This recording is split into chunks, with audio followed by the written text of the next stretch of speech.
Well, folks, we are just about at the end of FM20, and I have recorded more videos, streamed more, produced more content, played more of this game than any other previous game in the series, which means picking a team of FM20 is going to be a little bit of a challenge.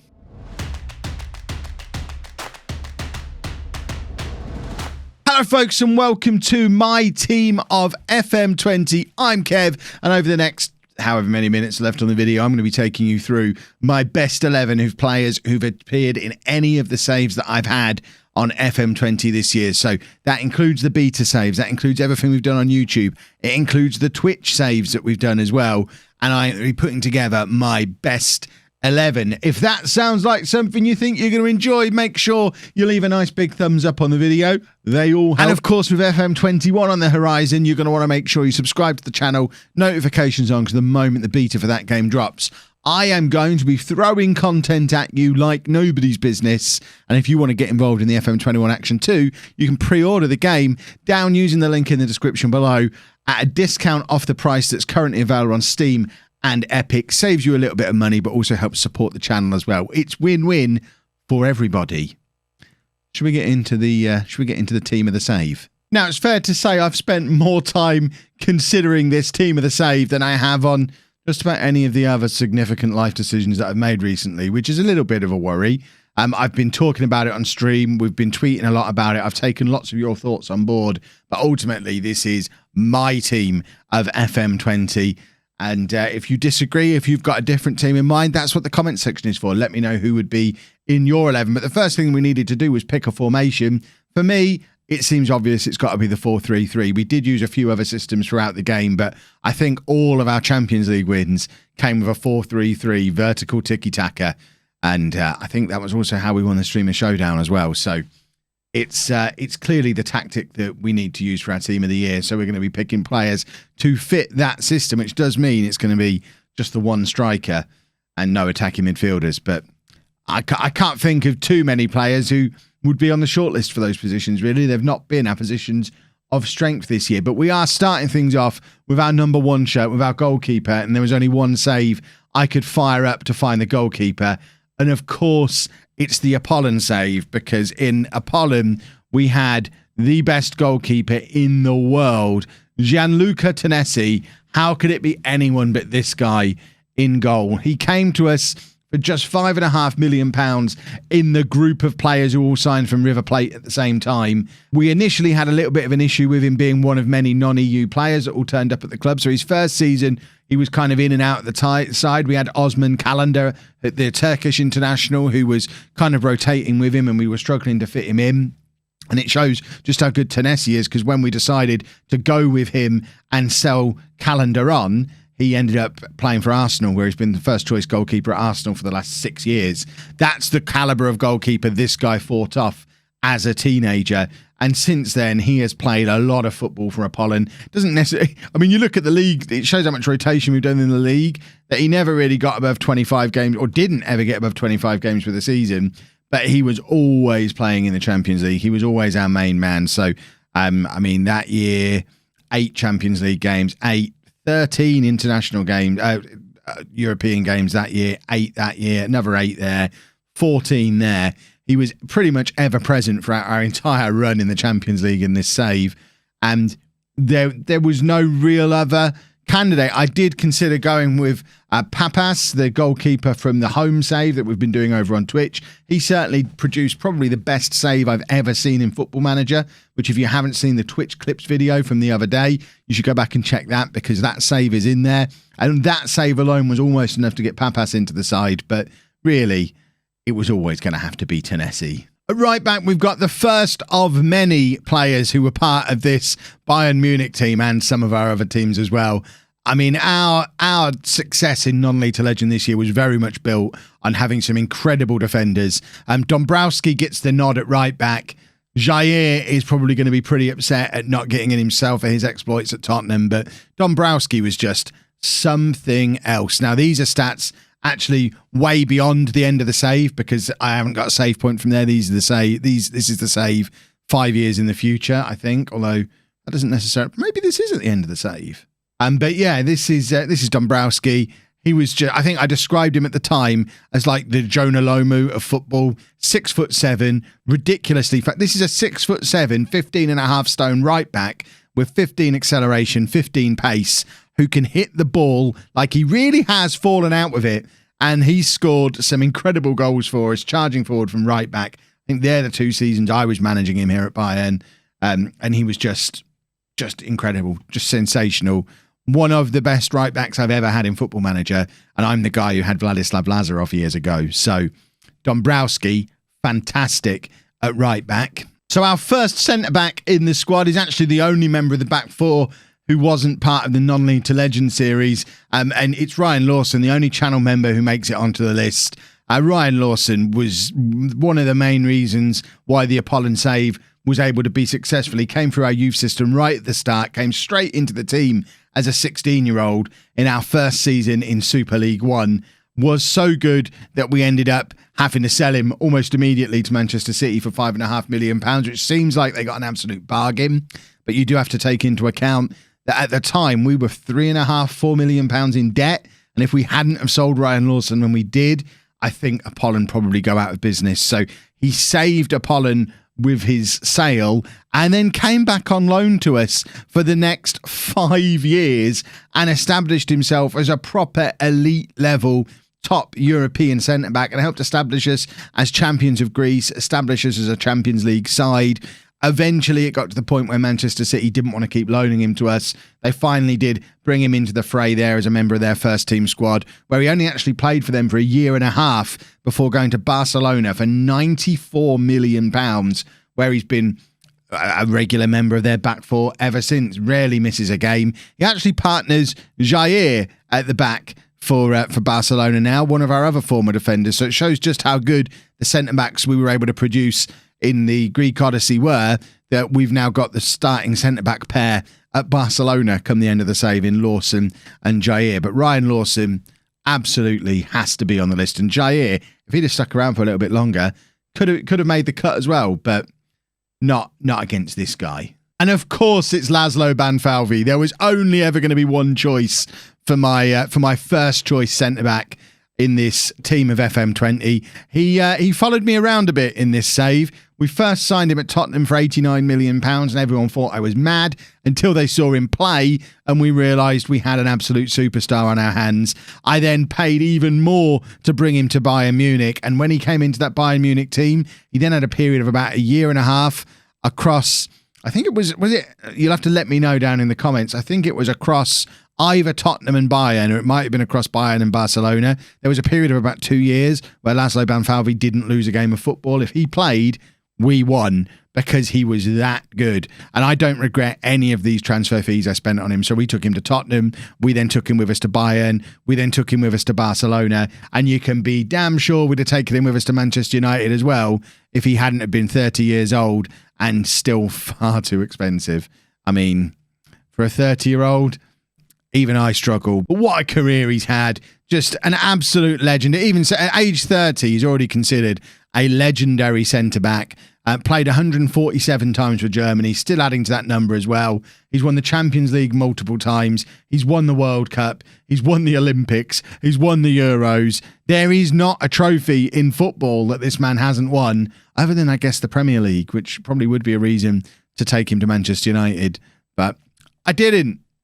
He stayed at Barcelona, where presumably he's Barcelona captain now. He's not Barcelona. Kraju is captain. Well, that's convenient, because that leads me to the left back of our team. It is Arber Kraju, who is another one who followed me around a little bit. We turned up at Bayern Munich. He was already here as just this weird guy who could play just as comfortably at left back and right back, and I didn't really know what to do with him, to the point where I signed Dombrowski and Thumb to come in as my two starting fullbacks because they were specialists, and I just didn't really know where Kraju fitted in. And then he taught me. I learnt a lot from Arber Kraju, to the point where he was first name on my shopping list when I arrived at Barcelona, because he was so useful. It was so useful having a player who was one of the best in the world at either side on fullback, completely natural at both. I guess primarily more a right back because he's right-footed, but he was just as comfortable playing as left back, and certainly played left back a lot for me. at Bayern Munich when he had Dombrowski over on the other side. And we took him into Barcelona, made him our captain. He's still only 27 years old, and he'll just go on to get better and better and better because he was brilliant. He still is brilliant. Ryzen, brilliant. And then the last member of this team that comes from the Non-Lethal Legend series, we all knew it was going to be this guy, Sir Matteo Vermonti. We've already mentioned a few players who followed me around this save a little bit. No one followed me around quite like Vermonti. He is just, I don't even get it. Up until this point, I'd always been an attacking midfielder, man. And I know FM20 overpowered defensive midfielders playing as playmakers a little bit. And similar to how Lazarov benefited from that as a right back years ago when right backs were overpowered, Vermonti was definitely the perfect player at the perfect time when defensive midfielders were the thing to use in FM. But goodness me, was he the best proponent of it I've ever had. Absolutely ridiculous. We took him to Tottenham from Milan for £96 million, which seems like a ridiculous transfer fee for a team that hadn't even won the Premier League. But he was so good. And the thing about Vermonti is every club he came into with me, he kept winning Player of the Year at all of them. He was Player of the Year at Tottenham. Both seasons he was there. We then took him to Bayern Munich, and in a Bayern Munich all-star team that won the Champions League, was dominant. He was Player of the Year both years. We then took him to Barcelona, where he was Player of the Year his first year. We did rotate him a little bit with Camavinga in the second year, but then we took him to Manchester United, left Camavinga at Barcelona, took him with us to Manchester United, back in England, Player of the Year again. Because he's Vermonti, and that's what he does. I showed you all of the stuff that Banfalvi has won. I guess Banfalvi's got more in the way of international honours because of winning the World Cup and the Euros and the Olympics. But at club level, I don't know that I've ever had a player as dominant when it comes to picking up medals at different clubs. 4 different clubs. I managed him at 4 clubs. I don't know if I've ever done that with anyone before, but to win 34 competitions, almost all of them under me. There's a couple that he got at Milan, a Coppa Italia, a Super Coppa Italia, but just about everything else on here, he won playing for me in one of those 4 teams, as well as constantly winning Player of the Year at every club I managed during an expedition of gold where we were winning everything. 3rd place in World Cup Golden Ball twice. So one of the stars of the World Cup, one of the stars of the Champions League. How this guy never won a Ballon d'Or, I do not understand, but it says there he's a Bayern Munich icon. I would suggest he's probably well in on the favoured personnel list at all of the clubs that he played for. How he's not on there at Tottenham, I guess because Tottenham didn't win anything. Let's check. So we already know he's an icon at Barcelona. An icon at Bayern Munich. At Barcelona, he did win stuff. He must be on the favoured personnel list here. There he is, top of the favoured personnel list for Barcelona. Maybe even at Manchester United, he would have got on the list as well because he came in and there you go. He's on the favoured personnel list at Manchester United as well. So he's just a hero everywhere he went. Vermonti, I think, is probably my player of I don't know. We might have to. We need YouTube polls. Who's the Player of the Year for me on FM? Is it Cernajacki? Is it Vermonti? I think they're the 2 choices. If you want to say someone else, let me know. But you just have to vote in the comments by typing.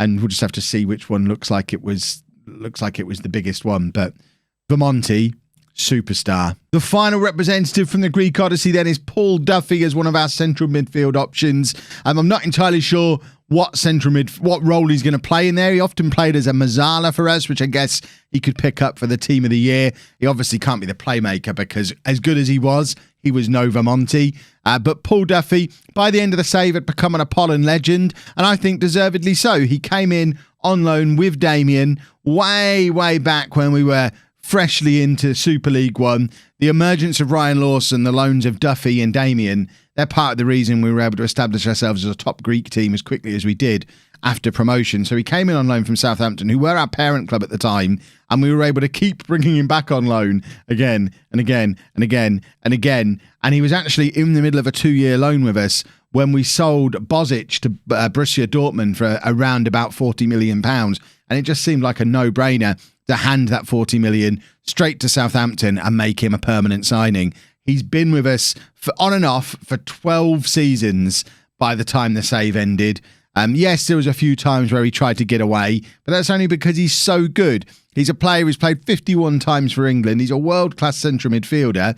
He's far too good to be playing in the Greek First Division, but he's earning a decent amount of money and he's got a Champions League winners medal, so he can't really complain too much, can he? But yeah, I think we're probably putting him in as the Mazzala, because the guy who's going to be alongside him in this midfield, he's definitely not an attacking option. And it's none other than Sir Cameron Drury. Now, I know if you're not following me on Twitch, you may have no idea who Sir Cameron Drury is. You're looking at a guy who's 33, played once for England, and currently is in the Wraith Rovers reserves.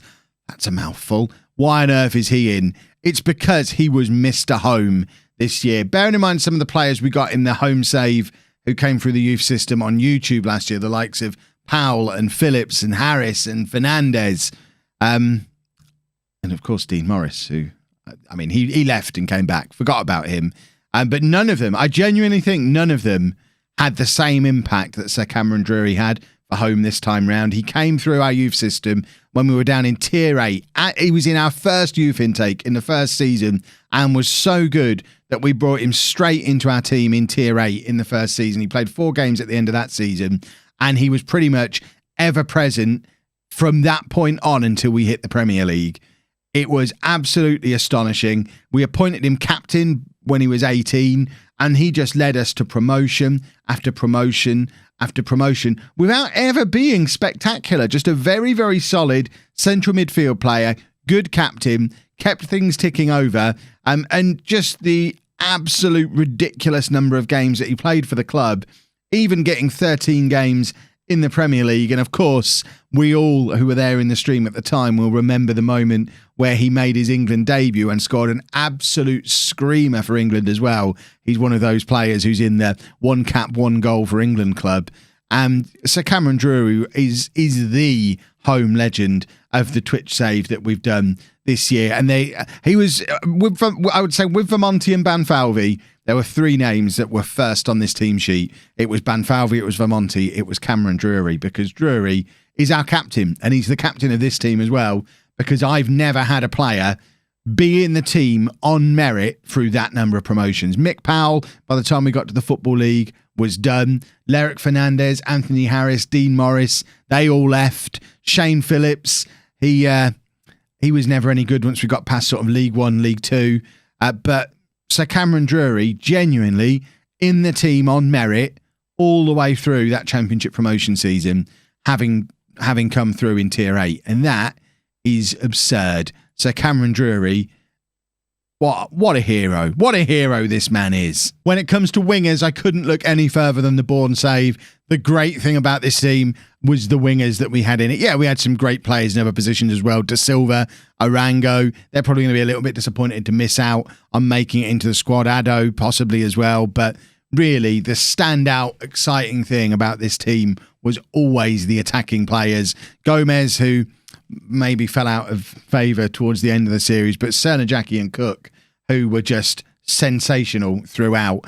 And it's easy to forget just how unlikely it seemed like it was going to happen early on. They both came in and both picked up injuries early on in their Bourne careers.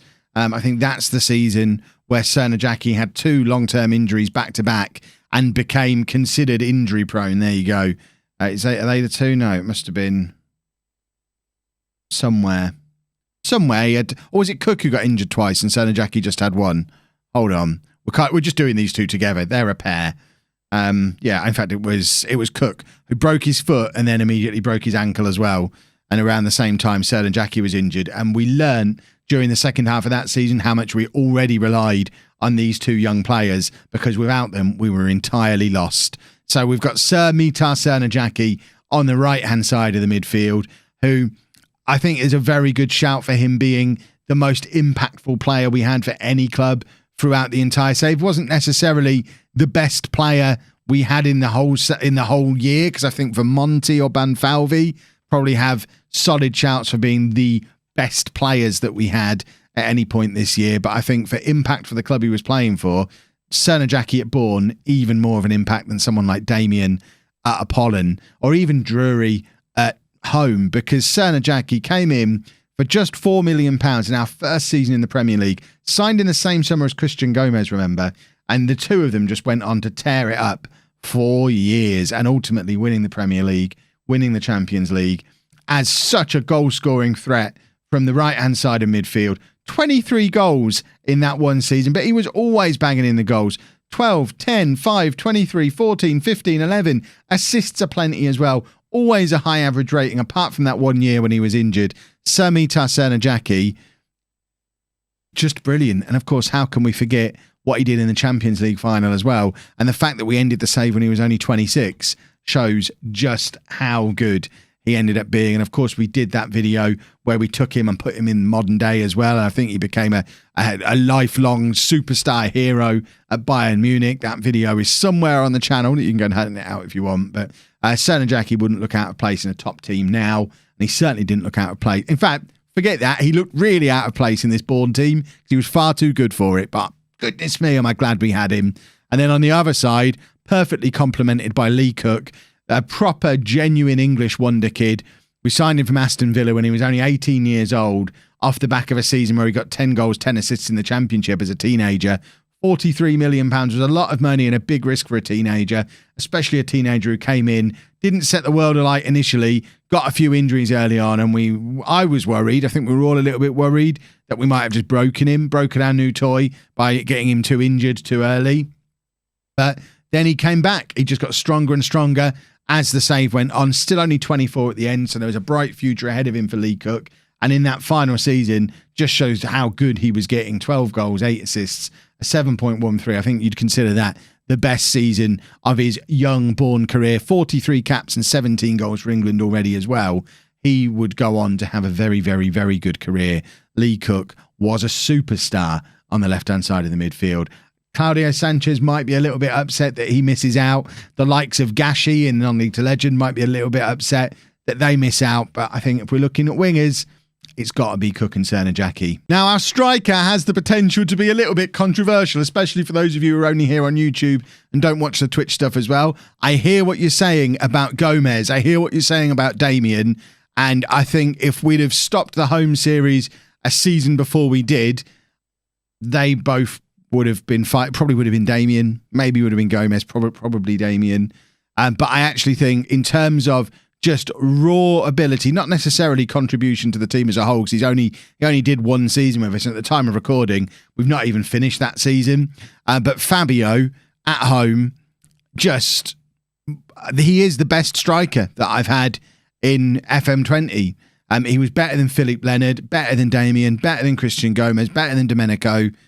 He was just an absolutely ridiculous natural finisher.